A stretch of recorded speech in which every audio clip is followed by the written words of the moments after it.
You know, the deeper you dig into this rabbit hole, the more nefarious and awful it gets. And since there is no real data, there's no safety studies that have ever been done for the long enough period of time. And if they have done them, they're probably not punished. How can we even talk to parents about informed consent? I think informed consent comes in many forms. You can have a parent that says, "Look, I just trust my doctor. I'm just going to do what they say." You have other parents who say, "I would like to know more." You have others who will do extensive research. Informed consent is the idea that, look, I'm gonna be informed.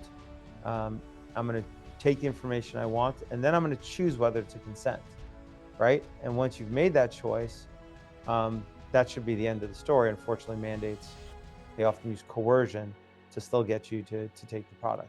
I think the first step in getting to true informed consent is getting parents to start thinking about these products and stop believing in them. Most parents are good parents. They want to do what's best for their children. I rarely met a parent who's like, I want to do bad for my kid. Most parents love their children. They want to do what's best for them. And most parents, what they know is what they see on TV, what they see on the news. Trust my doctor. Do what my doctor says. They don't typically follow that in any other arena. Most people don't go into a car dealership and go, "Oh yeah, I'm just going to trust the salesman." No, they say, I want to see the crash test reports on that before I get that car for my daughter or my son and put them behind the wheel. I'd like to see the crash test rating, please. I want to kick the tires.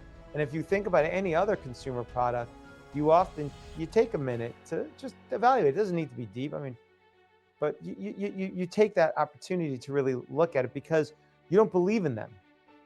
You think about them. You treat them as products. And the problem with vaccines is most parents, no fault of their own, because it's all they've ever been exposed to, is they just believe in these products. They're like, "Oh, I believe in this." In fact, you hear all the time people, when you say something about vaccines, they'll go, "You don't believe in vaccines?" Like, how could you not? Right? But you don't hear them anything else.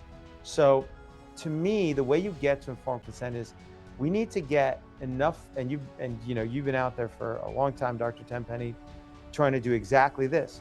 You've been trying to get people to think about vaccines, not believe in them. Right? That's what you need. That doesn't mean that people need to become an expert in these products. They don't need to like learn a lot about them. Even they just need to start seeing them as products. Because when you see them as a product, you will ask questions. You will think before you inject. And I wrote the book to get parents and everybody in the public to think about these products, stop believing in them.